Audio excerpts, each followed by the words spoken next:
In some ways, breakups, grief, pain, they're pretty predictable. As much as we like to say that human beings are variables and no two humans act the same, a lot of the time we really, really do, and behavior shows that repeatedly. One of the biggest themes about breakups is how painful they can be. And that makes perfect sense, and that's why they make wonderful motivators for us to be able to grow and change and improve parts of ourselves that we didn't like before. They're also wonderful identifiers. They help us figure out, what do we not like about ourselves? What do we need to improve upon? To give an example, consider if your ex broke up with you and is now dating someone else. You look at that other person that they're now dating, and what's the first thing you do? You compare yourself to them. You say, well, they are a little taller, and maybe they have a little less fat on their body, and oh, look at this. They happen to have this hobby or this thing. Gosh, they're so much more interesting than me. Just then, you named a bunch of things you didn't like about yourself, right? Perhaps you feel as though you are too heavy, not interesting, don't have enough friends, whatever it might be. Perhaps it has nothing to do with another person at all. Perhaps you look in the mirror and you identify things, or that little voice in the back of your head says, you need to be better this way, and this way, and this way. At first, it can seem pretty glum, pretty negative.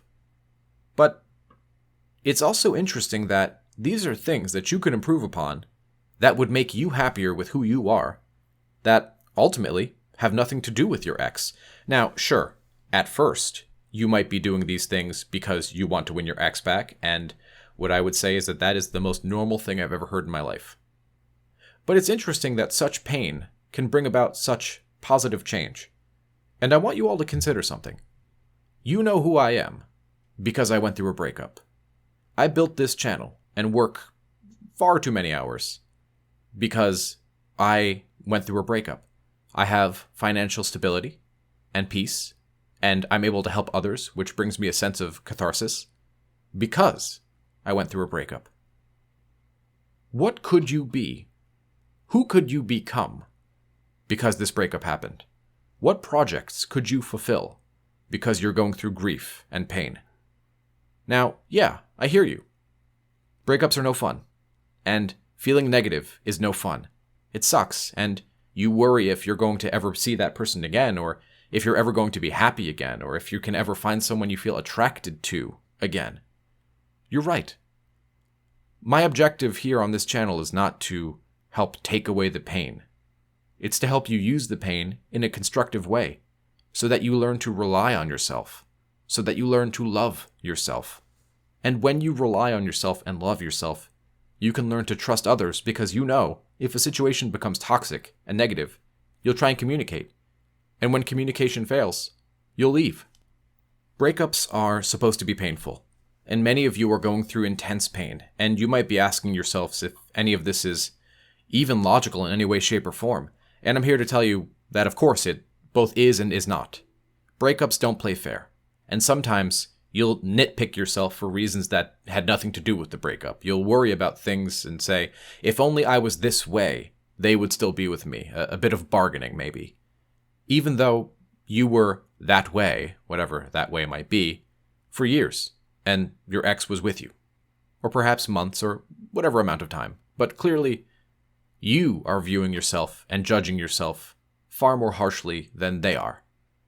Why does a breakup happen? It happens because one of the parties no longer desires the contract, so they break it. Why do we want an ex back? Well, because we care about them, we love them, because they did something to us that we had no say over. In other words, it was usually unilateral. One person decided it. Because rejection makes us want whatever rejected us. It makes us feel like we're not good enough, and we need to prove something, really. What I want you to do now is to focus on why the breakup was a good thing. And don't get me wrong, I'm not trying to spin this and make this just this amazing positive thing. It certainly can be, but that's not my objective. My objective is to ask you to critically think. Look, you're never going to convince yourself, or nothing I say here today will ever convince you that this is just a magical, amazing thing. That comes with time and experience, and that is something you have, or something you're going to have, in no short supply. what I want you to think about is, if this breakup had to happen, what are some things I would do differently the second time around? What are some things I want them to do differently the second time around? What am I proud of? What can I not fucking stand about that thing? This is an important time of self-reflection because a breakup, while painful, can help you become literally the best version of yourself you can possibly imagine, not just for you, but also as a romantic partner. It can help you so that the next relationship you ever have with your ex or with someone else is the last relationship you'll ever need. You've learned new things because of channels like this. And it's important to know when to quit these channels. Absolutely. My personal guess is usually about 2, maybe 3 months, but after that point you should really say your farewells, at least to the X-Back videos, because that's not ultimately why we're here. You've learned about attachment theory. You've learned about self-love. I'm sure you're sick of hearing my voice by now. The reality of the situation is that you're going to get better, whether you want to or not. And it's a wonderful thing because the version of you that comes out on the other side of this thing, with your ex back or with someone new or with just yourself, is going to be a completely improved, better version. And for some of you listening right now, if you're fresh into a breakup, you're not going to believe me. And that's okay. Or maybe logically you know what I'm saying is true, but emotionally you don't feel it right now. And that's okay, because that is what a breakup is. But I promise you, if you try, if you stay consistent, if you go to the gym, if you journal, talk to friends about how you're feeling, try new things, and don't forget that sometimes you need to go out even if you don't feel like going out. In other words, if you participate in your life, things will get better. If you decide to stay curious and humble, you will eventually be restored. And not only restored, but improved. It's going to take time. You're going to feel frustration. You're going to doubt what I'm saying. You're going to doubt yourself. But if you stay consistent against all odds, you will come out of this thing much better, much happier, much healthier, and much more fulfilled, which I think is a thing that nobody ever considers. The relationship brought fulfillment, but it brought fulfillment romantically.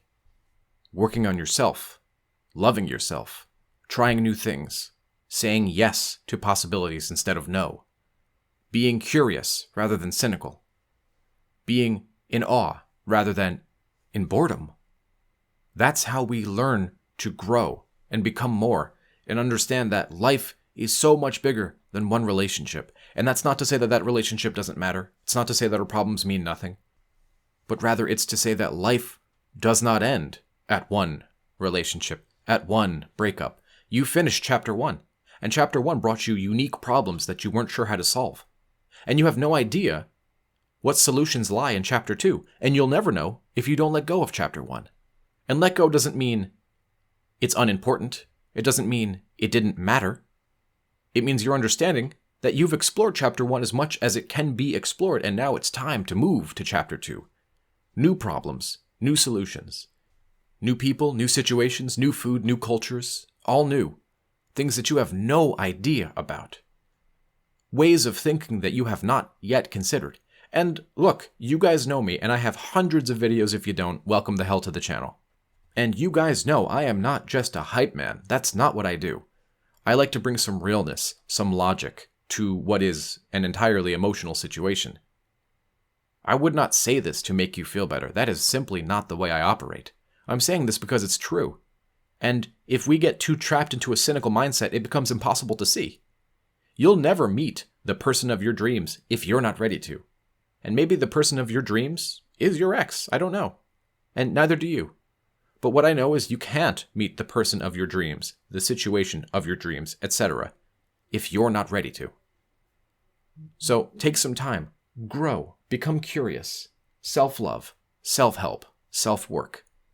Identify goals that you want, self-identified, and proceed after them. Because you weren't born and the only thing you wanted was a boyfriend, a girlfriend, etc. You were born and you had dreams, you had goals, and they're still there within you. And if you've accomplished them, Great. Accomplish some more. I've been on Earth for a while, long enough to say that human happiness does not come from the obtaining of a goal, but from the striving of a goal. My friends, your job is to strive well. I hope this video met you when you needed it, and if you're listening to this years from now, I hope it's given you something that maybe you were lacking. I hope one day you don't need this channel. I hope I become irrelevant to your life. That is ultimately the goal. And if you don't believe in you today, that's okay. I believe in you. And soon, you will too.